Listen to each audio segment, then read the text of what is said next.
Hello friends, आप सभी को आज के इस हिंदी के पाठ योजना में एक बार फिर से बहुत बहुत स्वागत है। आज के इस पाठ योजना में हम देखेंगे हिंदी विषय की पाठ योजना और उप विषय होगा व्याकरण। तो चलिए दोस्तों शुरू करते हैं आज का पाठ योजना।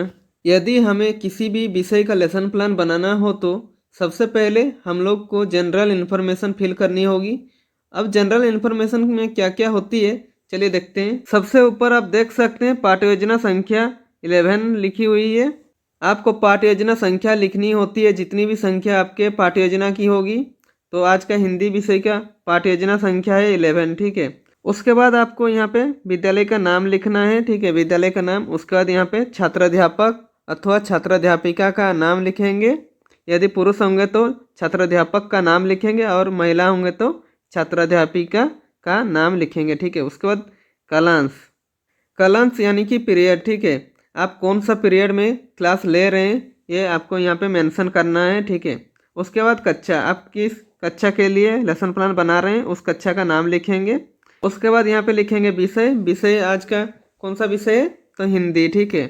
उसके बाद यहाँ पे प्रकरण लिखेंगे, प्रकरण यानी कि टॉपिक, ठीक है। तो आज का टॉपिक है संधि। उसके बाद यहाँ पे अवधि लिखेंगे।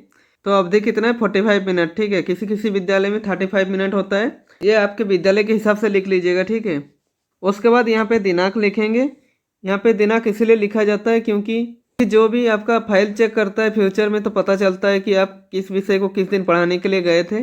आप जब सैंपट कार्य करेंगे तो उसमें सिर्फ प्रकरण लिखेंगे, ठीक है, संधि नहीं लिखेंगे। आप जब प्रश्न प्रश्न के द्वारा अपना प्रकरण निकलवा लेंगे बच्चों से तब आप सैंपट कार्य पर संधि लिखेंगे, ठीक है।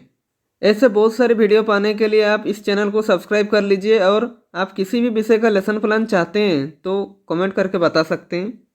उसके बाद आता है यहाँ पे सामान्य उद्देश्य, ठीक है। सामान्य उद्देश्य जो विषय संबंधित होता है तो यहाँ पे आप हिंदी विषय को ध्यान में रखकर लिखेंगे, ठीक है।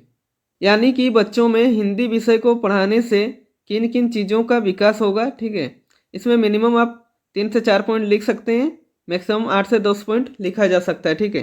तो यहाँ पे देखिए पहला पॉइंट है छात्रों को शुद्ध भाषा बोलने तथा लिखने की प्रेरणा प्रदान करना, ठीक है। दूसरा पॉइंट है छात्रों को व्याकरण के प्रति रुचि उत्पन्न कराना।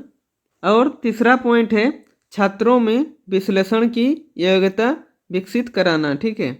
उसके बाद आता है विशिष्ट उद्देश्य, ठीक है। विशिष्ट उद्देश्य जो है टॉपिक से रिलेटेड होता है, यानी कि प्रकरण से रिलेटेड होता है, ठीक है। इसमें मिनिमम आप 3 पॉइंट लिख सकते हैं, मैक्सिमम 4 से 5 पॉइंट लिख सकते हैं, ठीक है। तो यहाँ पे देखिए पहला पॉइंट है छात्रों को संधि का ज्ञान कराना। दूसरा पॉइंट है छात्रों में संधि को परिभाषित करने की योग्यता विकसित कराना। तीसरा पॉइंट है छात्रों में संधि के प्रति रुचि जागृत कराना चाहिए, ठीक है। उसके बाद आता है शिक्षण विधि, ठीक है, यानी कि टीचिंग मेथड। इसमें शिक्षक कौन कौन सा शिक्षण विधि प्रयोग कर पढ़ा रहे हैं वो यहाँ पे मेंशन करना होगा, ठीक है। तो यहाँ पे देखिए आगमन विधि और व्याख्यान विधि लिखा हुआ है। व्याख्यान विधि यानी कि लेक्चर मेथड, ठीक है। उसके बाद आता है शिक्षण सामग्री, ठीक है। शिक्षण सामग्री यानी कि इसे आप शिक्षण सहायक सामग्री भी लिख सकते हैं। इनमें वो सभी सामग्री आते हैं जो शिक्षक पूरे कक्षा यानी पूरे 45 मिनट पढ़ाने में प्रयोग करता है। तो यहाँ पे क्या क्या प्रयोग करते हैं देखिए, पाठ्य पुस्तक, चौक, डस्टर, चार्ट पेपर इत्यादि, ठीक है। उसके बाद आता है पूर्व ज्ञान, ठीक है। पूर्व ज्ञान में देखिए क्या लिखा हुआ है छात्र संधि के संबंध में प्रारंभिक जानकारी रखते हैं, ठीक है। उसके बाद आता है प्रस्तावना, ठीक है। प्रस्तावना प्रश्न किसी भी पाठ्य योजना का जो है इम्पोर्टेंट हेडिंग कहा जाता है, क्योंकि प्रस्तावना प्रश्न बनाने में बच्चों को सबसे ज़्यादा दिक्कतें आती है। इसमें आपको कुछ बातों का ध्यान रखना होगा, जिसको अगर आप ध्यान रखते हैं तो आपका प्रस्तावना प्रश्न जो है आसानी से बन जाएगा, ठीक है, और कोई गलतियां भी नहीं होगी। तो इसका फॉर्मेट कैसे होता है देख लीजिए। तो इसका फॉर्मेट है 3 कॉलम बनाना है, ठीक है। तो पहला है क्रम संख्या, दूसरा है छात्राध्यापक क्रियाकलाप या छात्राध्यापिका क्रियाकलाप, और तीसरा कॉलम में छात्र छात्रा क्रियाकलाप लिखना है, ठीक है। इसमें मिनिमम आप 3 प्रश्न पूछकर प्रकरण निकाल सकते हैं या मैक्सिमम 5 से 6 प्रश्न पूछकर प्रकरण निकाल सकते हैं, ठीक है। तो यहाँ पे देखिए क्रम संख्या में मान लिखा हुआ है। यहाँ पे पहला प्रश्न छात्राध्यापक पूछेंगे, ठीक है। तो यहाँ पे पहला प्रश्न है देखिए, बच्चों ये तो जानते हैं मनुष्य एक सामाजिक प्राणी है, वह अपने विचारों का आदान प्रदान करता है, उसे क्या कहते हैं। तो यहाँ पे छात्र छात्रा क्रियाकलाप पर छात्र छात्र क्या उत्तर देंगे, यहाँ पे उत्तर देंगे संप्रेषण। ठीक है। उसके बाद दूसरा प्रश्न छात्राध्यापक पूछेंगे, मनुष्य संप्रेषण के लिए अधिक किस माध्यम का सहारा लेता है। तो छात्र छात्रा क्या उत्तर देंगे, भाषा। ठीक है। छात्र छात्रा जो उत्तर देंगे उसी से ही एक छात्राध्यापक प्रश्न करेंगे। ठीक है। तो यहाँ पे देखिए, यहाँ पे भाषा आया तो इसी से एक प्रश्न करेंगे छात्राध्यापक। तो यहाँ पे देखिए तीसरा प्रश्न, भाषा की सबसे छोटी इकाई को क्या कहते हैं। तो छात्र छात्रा क्या उत्तर देंगे, ध्वनि। ठीक है। यहाँ पे ध्वनि आया, इस ध्वनि से एक प्रश्न छात्राध्यापक करेंगे, ध्वनियों या वर्णों के परस्पर मेल से होने वाले परिवर्तन को क्या कहते हैं। तो छात्र छात्र क्या उत्तर देंगे, संधि। ठीक है। तो यहाँ पे हमारा आ गया प्रकरण संधि। ठीक है। प्रकरण निकलने के बाद यहाँ पे पाठ की घोषणा करते हुए छात्राध्यापक कहेंगे, आज हम संधि के बारे में विस्तार पूर्वक अध्ययन करेंगे। ठीक है। उसके बाद हेडिंग देंगे प्रस्तुतिकरण, और प्रस्तुतिकरण का फॉर्मेट कैसे होता है देख लेते हैं। प्रस्तुतिकरण का फॉर्मेट 4 कॉलम से बनता है। ठीक है। तो पहला कॉलम में देखिए शिक्षण बिंदु लिखेंगे, दूसरा कॉलम में छात्राध्यापक क्रियाकलाप लिखेंगे। ठीक है। तीसरा कॉलम में छात्र छात्रा क्रियाकलाप, और चौथा कॉलम में श्यामपट कार्य लिखेंगे। ठीक है। उसके बाद शिक्षण बिंदु पर पहला पॉइंट लिखेंगे संधि की परिभाषा। ठीक है।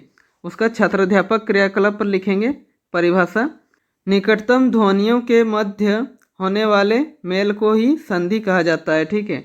उदाहरण देखिए लिखा हुआ है, पहला है उत जड़ लास इक्वल टू उल्लास। ठीक है।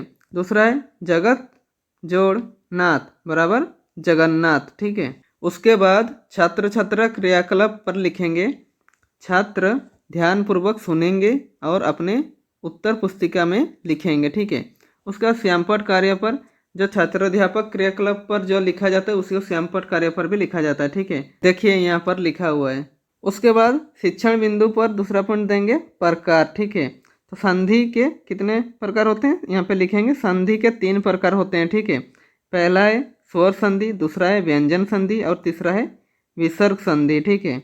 उसके बाद छात्र छात्रा क्रियाकलाप पर लिखेंगे, छात्र ध्यानपूर्वक सुनेंगे और अपने उत्तर पुस्तिका में लिखेंगे। ठीक है।